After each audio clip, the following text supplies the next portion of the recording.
I know death. I know death very well. I've known death for 11 years and 3 months now. Ever since the car accident in 2006, I've been on the run from death. I'm convinced it's a mistake, a mix-up somehow. I am alive, I survived the accident, but yet death, or as I refer to it as Mr. Grimm, has been following me in an unrelenting effort to touch me so he can take me. I've had time to hypothesize that death is a process designed by God or Mother Nature or aliens. I don't fucking know. This process has been tried and true for thousands of years. A person on Earth dies, death or the Grim Reaper or the Angel of Death comes down to touch that dead or dying person. The soul or life force of that person is released. This soul or life force is a brilliant shine of light glowing warmth. This light, just like in the movies, floats up as the person passes. I've seen this light. It is beautiful. This is the process that happens over and over again in war, on deathbeds, at hospitals, house fires, drownings, terrorist attacks, suicides, and of course car accidents. My name is Jason Turner. I've been on the run for over 11 years. This is my story. I was in a fatal car accident 11 years and 3 months ago. I died there in the wreckage along with 3 old college buddies from my days at Fitchburg State University. Paramedics revived me after determining that I did not have a heartbeat for approximately 6 minutes. Once resuscitated, they loaded me onto a stretcher and wheeled me to an awaiting EMS van. I remember it was a dark and rainy night. I was conscious and barely lucid, but I saw what I saw. Death came for my 3 old college friends, 2 of which were not wearing seatbelts and were jettisoned 50 feet from the crash site. Another was a bloody pulp glued to his passenger seat. I watched and saw a dark, blurry, translucent figure not float or fly, but walk to each of my friends and touch them, releasing their life force, their soul. I saw the golden bright orbs of light radiating upwards from each of my friends as the paramedics loaded me in the back of the ambulance. As the back doors of the ambulance closed, I saw through the back windows of the van the dark and dreary apparition turn and start walking toward the ambulance. As far as I could see, this ghostly figure was not visible to the police or the paramedics on the scene. I thought I was dreaming, so I laid my head down and closed my eyes. The ambulance pulled out on the road moments later, heading to Bay State Hospital 25 miles away. I don't recall much more after that. According to my parents, they got me to Bay State for x-rays and MRI scans. I was then helicoptered to UMass Memorial to a special wing for trauma patients. This hospital was a little over 100 miles away. I became conscious the next day with my parents by my side. My recovery was miraculous. I had cracked ribs, a concussion, broken wrist, and a number of deep lacerations. The good news was no brain trauma or internal organ damage.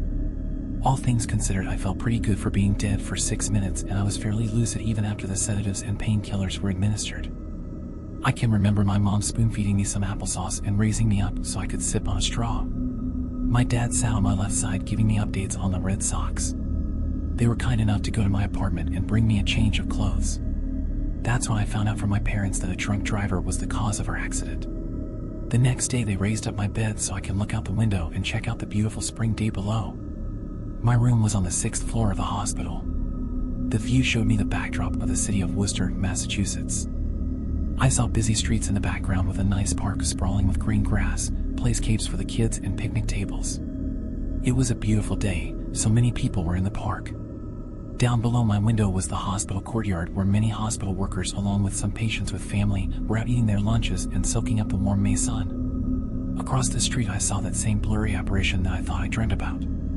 This time it's noon on a sunny and clear day. There was no mistaking what I saw. The figure took on a human form, though its height had to be well over 8 feet tall as it towered over the other people in the park, people who went on playing and socializing as this thing lumbered right by them. Nobody noticed anything.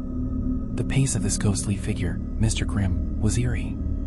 He certainly took his time, patiently maintaining the pace of a little more than a stroll, but definitely not a brisk power walk. Mr. Grimm did have legs, though I did not see actual feet as his legs blurred to a foggy mist where his feet would have hit the ground. Its face had no definition, no features, just a whirling dust storm for a head.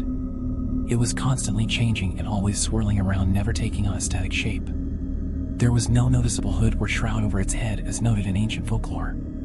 And Mr. Grimm, based on movies and myths, did not carry a scythe. Its arms hung down well below the knees, tapering off to one long protrusion, call it a single finger, at the end of each hand. I remember I got off my bed and wheeled my four-stand closer to the window, allowing myself to get a better view and to clear the fog of any medication I might have been on. Mr. Grimm walked past the park into busy street traffic buzzing left and right.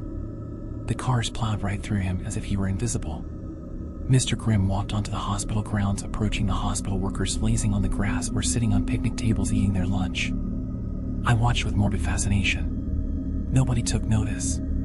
A voice in my head reminded me the importance of self-preservation. Something told me that I really do not want to die again. I needed to get moving. Not giving a flying fuck about my condition, I removed my found the bag of clothes my mom brought and got dressed. Mr. Grimm reached the hospital courtyard entrance doors. I looked out the window one last time as he glided through the doors without opening them. All my primal warning lights were going off. This was no dream. I laced up my boots and threw on a hoodie over my t-shirt, put on my Red Sox hat, grabbed my wallet, cell phone, and walked into the hallway of the trauma wing of UMass Memorial. I pulled down the sleeve of my hoodie to cover my hospital wrist tag. I found the elevators and pressed L for lobby. Exiting the elevator, I looked left and right for the exits. Left was the rear of the hospital where the courtyard was. I felt nauseous and grabbed a wall rail for a good 30 seconds. I was sweating and I felt sick. The main hospital entrance was to the right. I regained some energy and started walking toward the main doors, but something made me stop in my tracks and look behind me. Emerging through the double doors of the east wing of the hospital was Death himself, using that same slow, methodical walk, almost casually. I stood there in between the two sets of sliding glass doors as he continued walking right toward me, passing by hospital workers in the hallway going about their business. I saw Mr. Grimm blend with and then walk through a man in a wheelchair. Nobody saw anything. Nobody said anything. I walked outside and powered up my cell phone. I called my father to pick me up, knowing it's going to take him 45 minutes to arrive. I had to keep moving. I was in no condition to run, so I briskly walked down the main street in front of UMass Memorial. I looked back to find Mr. Grimm 100 yards away outside the front of the hospital main doors. He maintained slow pursuit. I found out that if I could keep up a pace faster than him, I can increase my distance between him. So that's what I did for 45 minutes, walked the streets of Worcester, phone in hand, directing my dad to where my location was. At last my dad showed up and I hopped into his Buick. I buckled up and spun my head to the rear.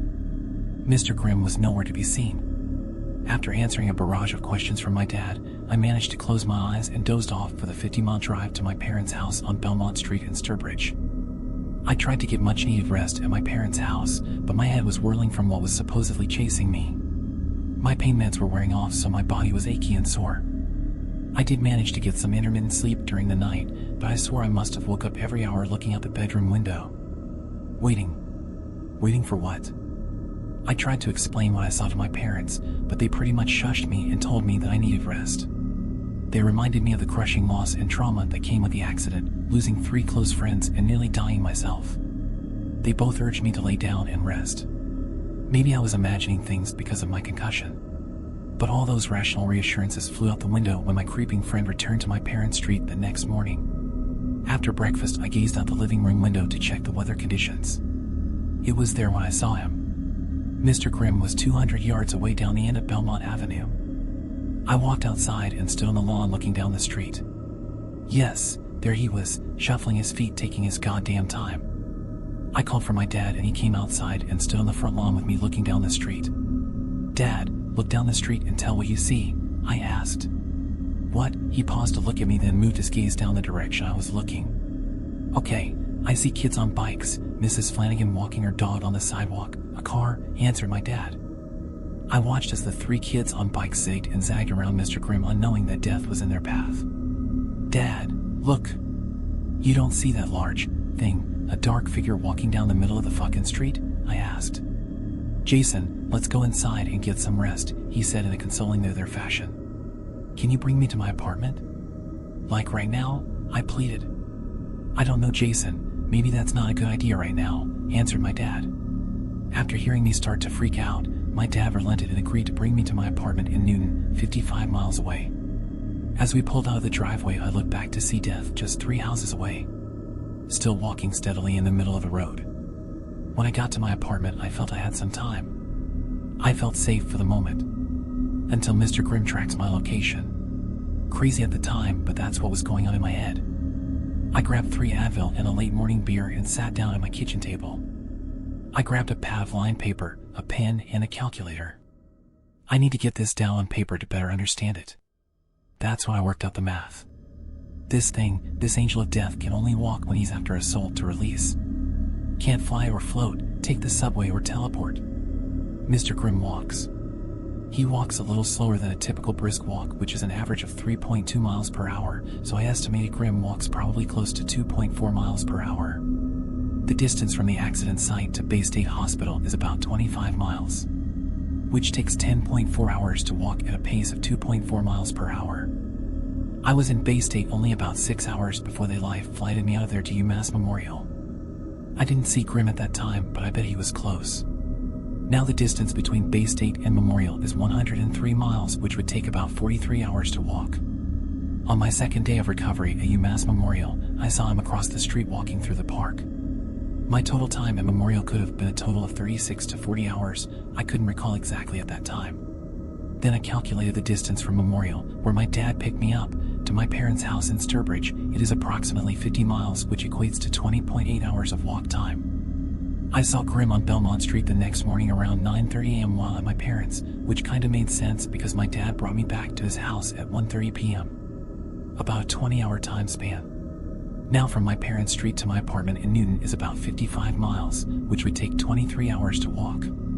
So, if my theory is correct, my personal angel of death, Mr. Grimm, would be arriving on my street approximately 4 a.m. tomorrow morning. I needed to prepare. That was over 11 years ago. I can still remember packing clothes, filling up the gas tank of my SUV, and withdrawing money from my savings. It was time to go on a road trip.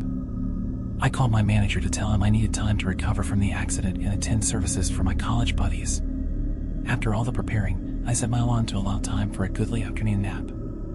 I needed the rest if I was to stay up until 4 a.m. to wait and see if my friend arrives. Then and only then would my theory be correct.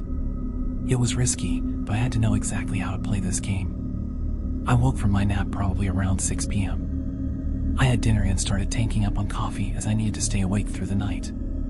At 2 a.m., not taking any chances, I went out to my SUV, parking it at the end of the parking lot with good views in all directions.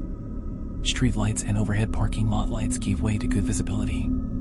I made it a point to watch the street in the northeast direction, which would be the direction of my parents' house. Sure enough, at 4:17 a.m. here comes Mr. Slowpoke plodding along. My theory is correct, this shit is happening. I can recall saying, "Catch me if you can, motherfucker," as I started my car and pulled out in the opposite direction. So I hit the road running and I haven't stopped since. That seemed so long ago. This is my life now. Traveling, making calculations, staying in motels, B&Bs, and camping. Sometimes driving, mostly flying. I find that flying to far destinations allows me more time at that place. Sometimes up to 4 weeks. I also decided to do this, keep a journal on my laptop. How do I do this financially? Well, I had to quit my job. My parents think I work as an IT consultant who travels the world. I do stay with them for a week, fully aware of knowing how far Mr. Grimm is from me at that time. Anyways, there was a sizable settlement from the accident that I received a few years back. Also, during this freakish game of hide and seek, my grandfather passed and left me enough to afford all my traveling expenditures these past 6+ years. The numbers don't lie, this Reaper dude covers 57.6 miles a day, 403.2 miles in a week, and 1,613 miles in a month. I then subtract my exact travel time getting to my destination, and from that I'll know approximately when to pack up and move again. As a safeguard, I generally hit the road 2 to 3 days before, just in case my calculations are off. This system, though exhausting, works. It keeps me alive. I have not seen Mr. Grimm since outside my apartment in Newton over 11 years ago. I do not miss him. If I can borrow the lyrics of a popular Blue Oyster Cult song, "Don't Fear the Reaper," I really don't fear the Reaper anymore. I don't. I have it all figured out. This is now my life until I'm too old to travel or I run out of money. Somehow, I am not scared anymore. I've accepted this cat and mouse game. Okay, I guess I need to mention my weight gain. I ballooned up to 240 pounds. I was a fit 190 pounds 11 years ago when I was 26 years old. Now at 37 years old and frighteningly out of shape, I'm a traveling slug. Living on the road is a killer on the waistline. Relationships? Chicks? Ah, now that's funny. I'll hook up with a girl in a bar for a one-night stand occasionally, but having a girlfriend, building a relationship, falling in love, marriage, having children? I've accepted it. Never gonna happen. Let's talk about traveling. I am a globetrotter. I am the most frequent of all flyers. I've realized I need to maximize my distance from Grim, which means maximizing my travel miles. No more driving 50 miles, resting for 15.6 hours, then moving again. That's just not sustainable. I now either drive or fly long distance. This leaves me anywhere from 1 to 4 weeks to settle, relax, and not worry about Mr. Grim feeling me up. When flying, I usually start by going coast to coast. So say I go from DC to California, then I start my X pattern. From California, I jet to Portland, Maine. From Maine, I go diagonal to El Paso, Texas. El Paso to Myrtle Beach, South Carolina, then from Myrtle I bounce to Seattle, Washington, then Seattle straight diagonal to Miami. This crisscross country pattern allows me to stay at each destination for almost a month. That's just for the United States. I do travel overseas. I have stayed in all of Europe, South America, Shanghai, and Australia. All of those very expensive overseas trips give me peace of mind for a full 4 weeks. I'll also pop in for a week to stay and visit my parents when my planned travel pattern allows it. I always carry a wall calendar to hang from a wall or fridge wherever I'm staying. I mark my day of arrival and departure and X out each day in between. This calendar is key to keeping me focused and organized. I can't afford to become complacent or sloppy because I will lose my soul if I do. I also carry a folded map of the USA that I mark up to document my travels. I try to approximate where exactly Grim is on this map, but it's hard to do without an actual visual sighting. No way I'm doing that again. Driving has its benefits and its negatives. Obviously, it's cheaper than flying. With driving, I get to travel alone, listening to my own music. I have control and flexibility in a car, unlike a plane. I also enjoy meeting people on both coasts, in the heartland and in the deep south of America. These are some great Americans, really good people. I try to meet as many people as possible when I'm running. I'd be too lonely if I didn't. But the wear and tear on the automobile is a bitch. I trade in my car for a newer car every 3 years because of the mileage I put on the vehicle. I need new rubber on the wheels every 6 months and an oil change every month. I try to cover at least 500 miles a full day of driving. I'll stay in a motel or go camping for a few days, then hit the road to drive another 500 miles. Each of the 500-mile legs give me about 5 days of leisure after subtracting my actual drive time. Remember, I'm going 70 miles per hour, but he's going 2.4 miles per hour. I do like camping. It's fairly cheap. I've camped at most national parks in America, and I've met so many nice, generous fellow campers, some of who have had me over to their campsite for cookouts and drinks on many occasions. How I yearn to tell them my story while sitting around a campfire sipping on Jack Daniel's honey. But I know that I can't. My life is a lonely life. As for Mr. Grim, do I believe he's still shuffling his non-existent feet in pursuit of me? Yes, I do. I can't just let myself believe that maybe he called it quits, game over. Nope, I truly believe he's still out there, honed into my signal. No mountains, oceans, valleys, rivers, or forests can slow him down. 2.4 miles per hour. Always. I question why this is happening to me all the time. Why me? I'm alive, doesn't he know that? Why can't Mr. Grim get recalled? Abort the mission, dude. I'm tired. Okay, so let's get back to financing this permanent vacation. As I mentioned before, I pulled in some cash from the insurance settlement from the accident, $250,000. That came my 2nd year of running. In my 5th year of running, my grandfather passed, leaving me with the title to his cottage in Falmouth, Cape Cod. I sold it and garnered another $350,000. Pretty good haul so far, right? Well, here's what I'm burning through each month. $1,500 for motels/camping, $500 in gas, $1,500 for food, an average of $1,000 per month for airfare. That grim motherfucker is costing me $4,500 to $5,000 a month. What's his problem anyways? Nevertheless, that equates to almost $60,000 a year to rent from him. Oh, by the way, did I mention I'm on my 11th year? Do the math. Never mind, I've done it already. Spending $5,000 a month for 11 years comes to approximately $660,000. So I had, at one time, a total of $600,000 from the insurance settlement and my grandfather's estate. Where did I get the rest? Well, I took out a bank loan last year for $60,000 that I never intended to pay back. I also borrowed $10,000 from my parents 2 years ago. All those totals helped finance me for nearly 10 years.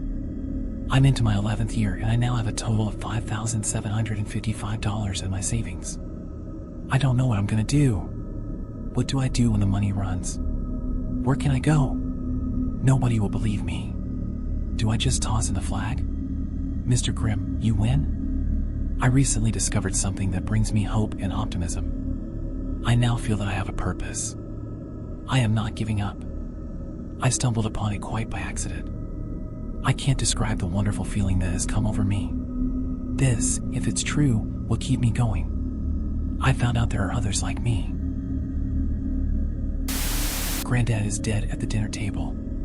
He's been sitting there for 40 minutes and no one else has noticed.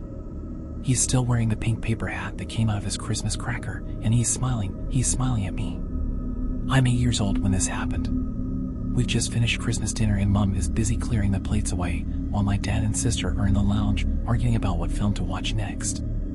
I'm sitting in the chair opposite the recently deceased and I'm currently not allowed to leave the table until I've finished all of my green beans, the only thing more disgusting than a dead body, in my opinion. Mom appears from the kitchen with a steaming hot cup of tea and places it down in front of her father.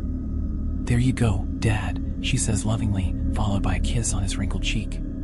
His own daughter, flesh and blood of his own loins, can't see that he's gone. Perhaps if he had been a man who said please and thank you every once in a while, she may have noticed his unresponsiveness. But he never did, so the rudeness passed by without remark. I heard adults talk before about how old people become invisible, but this was the first time I had witnessed a disregard towards the elderly in real life. Before this, in my ignorant youth, I thought they meant that literally. Like, would you suddenly be imbued with the power of invisibility when you turn 60 or something? I was looking forward to it. Think of all the pranks you could play on people, or the secrets you could learn, or the things you could steal. I guess even back then I had something wrong with me, because I didn't want to tell the others about Granddad, not just yet. And I didn't feel sad about it either. Why would I? Granddad was a nasty prick who never missed a chance to get a rise out of me. A gaslighter through and through. No cuddly, wise old sage to be seen here, just a bitter, black-hearted old miser. Scrooge, but without the spark of hope buried deep down within. The only thing that lay deep inside of him were rancid skunk farts strong enough to burn out a Geiger counter. He hated me, and I hated him. It was just the way it had always been. In truth, all I felt at that particular moment was excitement. I wanted to watch and wait to see who would spot Granddad first. All the while I played a movie out in my head, exploring each possible reveal. Mom would definitely go to pieces. She worshipped the ground that man stood on, God knows why. The hold he had over her would make most cult leaders envious. Dad was, for a man, very tearful. I could imagine him trying to keep it all together, for my mom's sake, before falling to his knees and sobbing his eyes when the penny dropped. Finally, my sister never missed a chance to be a drama queen and be sure to mourn the loss of her granddad, as if he had been her best friend in the whole world. When in reality, the pair of them barely acknowledged that one another existed. We just have to wait and see who wins the jackpot. We're coming up to an hour now, can't be much longer. I want a clean plate, mister. Mom warns me, on her way back to the kitchen, but I can tell from the weariness in her voice that she can't be bothered with proper discipline today. She was working on her 4th glass of wine at the end of the meal, so perhaps that dulled her senses enough to not notice the corpse sitting at her table.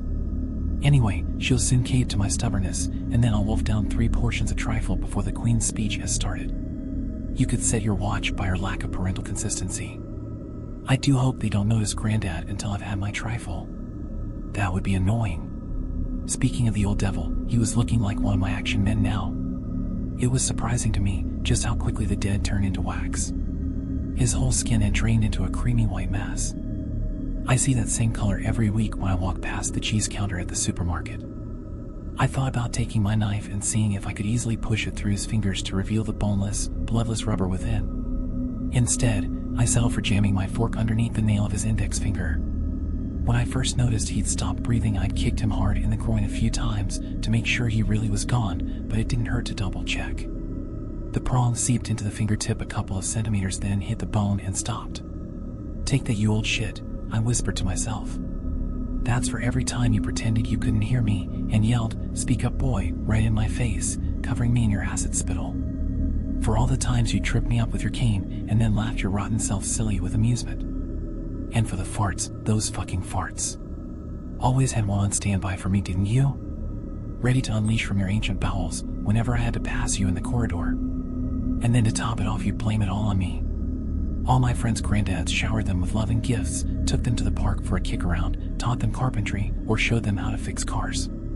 Christ, I would have settled for one pleasant hello from the man. How pathetic is that?"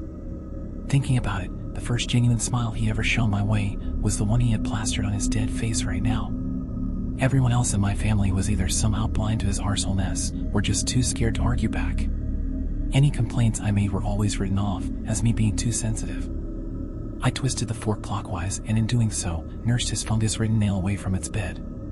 The unskinned meat beneath glistened like hot lava. The rush of power I felt in that moment was incredible, but that euphoria soon evaporated when I looked back at Granddad's smiling face. Only now, he wasn't smiling. He was grinning. The old tramp only had 3 teeth left in his head, so it wasn't much of a grin, but nevertheless those eroded yellow fangs were now on full display when they definitely hadn't been moments before. In shock, I released the fork, still embedded in his nail, and sank back into my chair as far as I could. I almost forgot myself entirely and was about to scream out for parents' help, but managed to compress the yelps before they left my throat. Immediately, I began to rationalize. He was dead. I knew that for certain. I had waited such a long time to be sure. It must have been something I had done. I must have used too much force with the fork. Enough to knock his jaw loose and make it appear as if he was grinning. That term at school we had learned about how the human body is controlled by a series of electromagnetic responses and chemical reactions.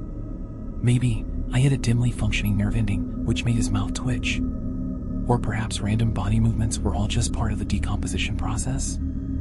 I should have paid more attention to the teacher and not spent so much time doodling skulls in the back of my science book.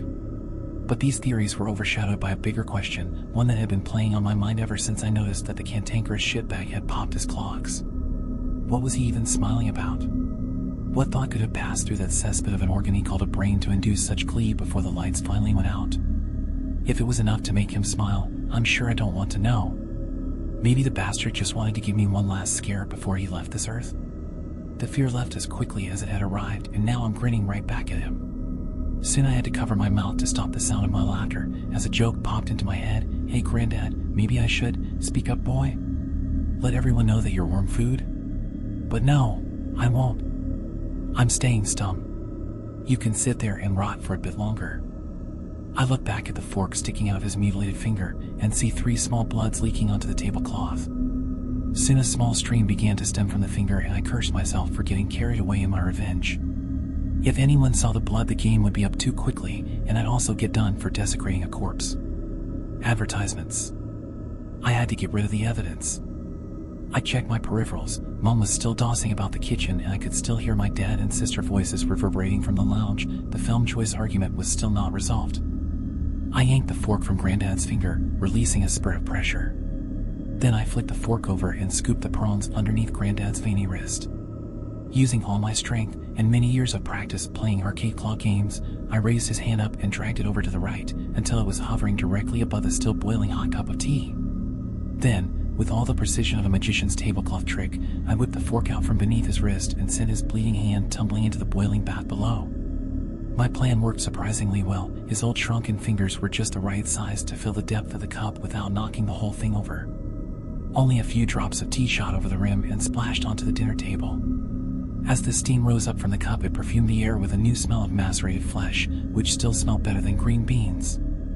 I pulled the napkin out from around my neck and mopped up the rest of the spilt blood and tea from the table, then sat back in my chair just before Mom walked back into the room. Again, she didn't pay attention to her father in the slightest, caring only about the contents of my plate. I want all these greens gone in the next 5 minutes, or no trifle. With her final warning handed down, she went back to the kitchen. The sound of a cork popping off a fresh bottle of wine came not 30 seconds later. Now I knew I had plenty of time to get rid of these rancid vegetables.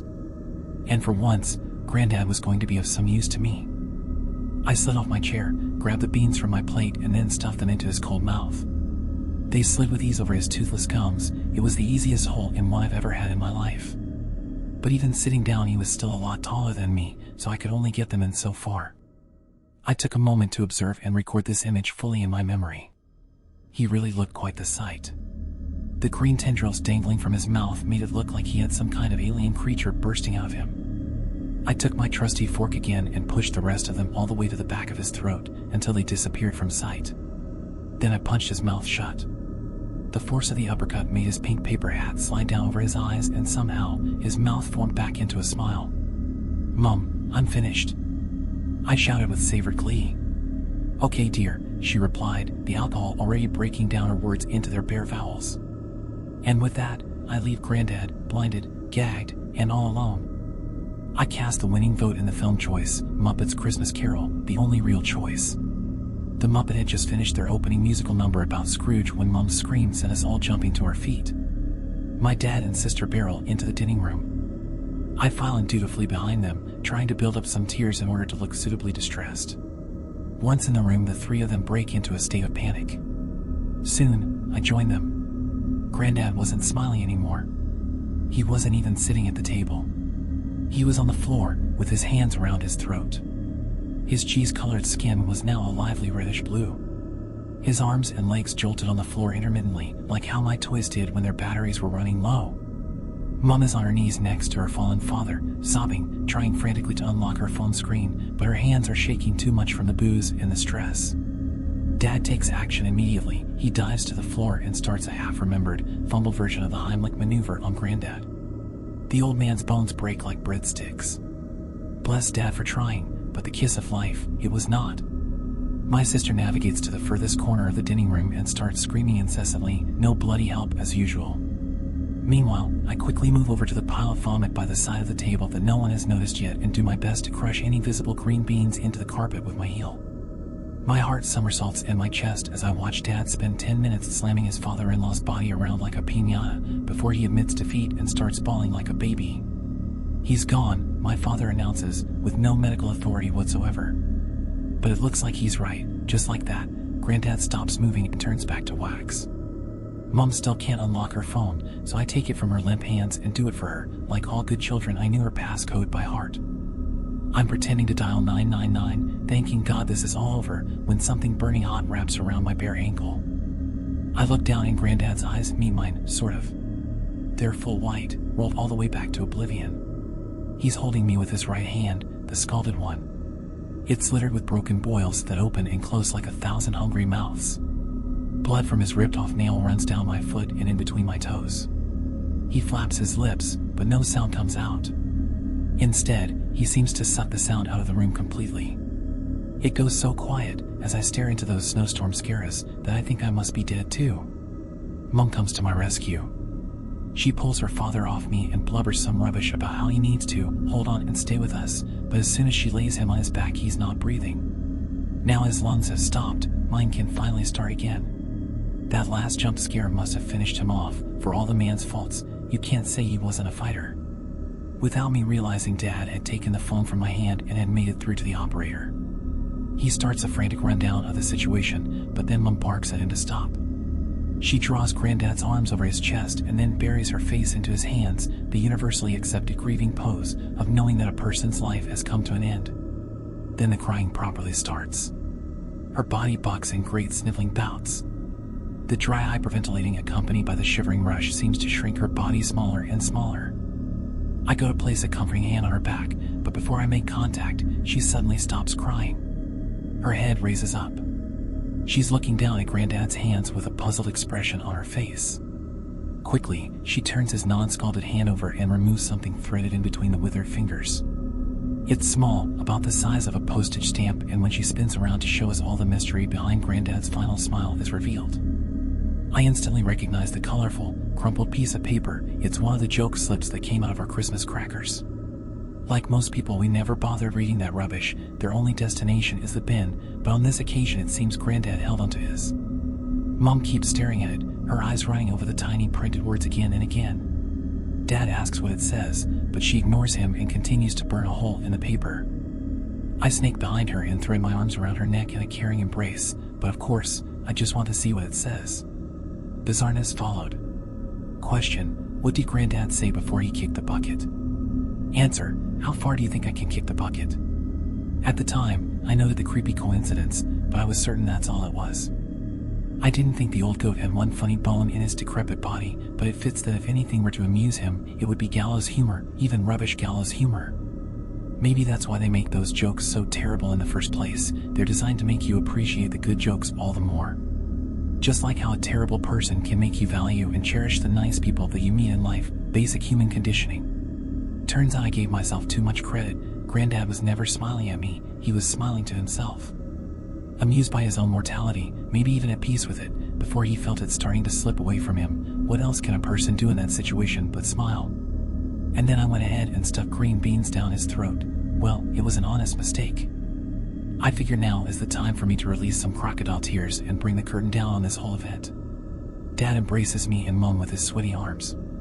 Then he beckons my still screaming sister over to complete the family hug. Her irritating scream finally gives out as she waddles over and joins us. I have to admit, being buried at the center of that grieving mass, I felt an inner peace like I've never experienced before or since. Imagine finally returning to the womb, that's what it felt like. Living in that moment for only a handful of minutes completely justified the dramatic event of watching an old man choke to death in front of us. A true Christmas miracle. Just a shame that I never got my trifle. The condition that affected dear, departed Granddad is called catalepsy. You would have seen it illustrated before in countless films and TV shows for dramatic effect, but I promise you, this was a rare example of its real-world application. Definition: a medical condition characterized by a trance or seizure with a loss of sensation and consciousness accompanied by rigidity of the body. This includes overall slower bodily functions, particularly breathing. So, it seems I jumped the gun a bit. In my defense, I was only 8 years old, and also people rarely ever recover from catalepsy. Death isn't usually far off, so you might say I just sped up the inevitable. You're welcome, Granddad. The official cause of death was recorded as choking, followed by unsurvivable cardiac arrest.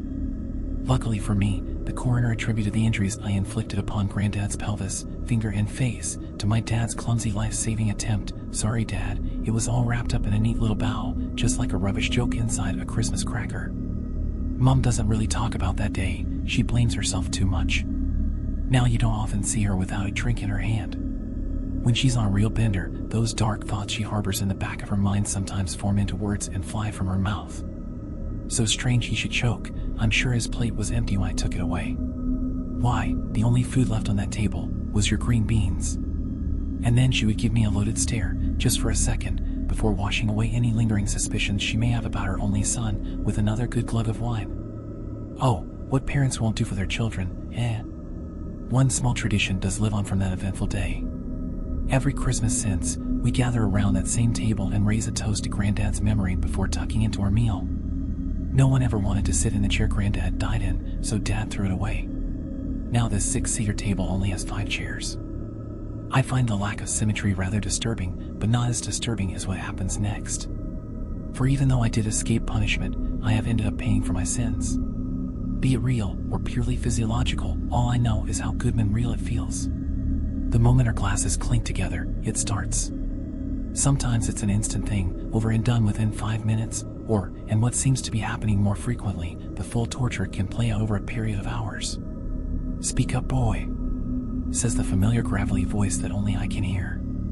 Then my nostrils begin to burn from the scent of a rancid fart no one else seems to notice. Finally, a red-hot tightness coils itself around the ankle, the exact same place where I got grabbed all those years ago, and pain starts firing up my leg. The voice continues, "I'll be here with you, until you, speak up, boy. You want me gone? You better tell them all what you did," Granddad instructs me. But I know better, he won't go, not even if we're at a signed confession to the police. He's having too much fun. I can see his shadow right now, watching from the empty space where his chair should be. Don't ask me how I know, but I can assure you, he's still smiling. I suppose there are things I could do to try to stop the curse, if that's the right word for it. I could avoid the dinner altogether, try not joining on the toast perhaps. Or maybe just spend a couple £1,000 on therapy. My worry is that if I do any of those things, I think this evil might follow me elsewhere. This ritual of torture seems to suit Granddad's spirit. I think it contains him, and that's good. I figure, just like Christmas itself, you only have to suffer through it once a year, and it's always better to be haunted in some company, I reckon. So, I do my best to stumble through the meal, attempt to make out what everyone else is saying, while the voice in my head screams bloody murder. Try not to gag from the smell that makes my eyes sting. Talking when the pain allows, and slowly eating what I can, but for me that's probably the worst bit. Ever since that Christmas Granddad died, I've really struggled with my food.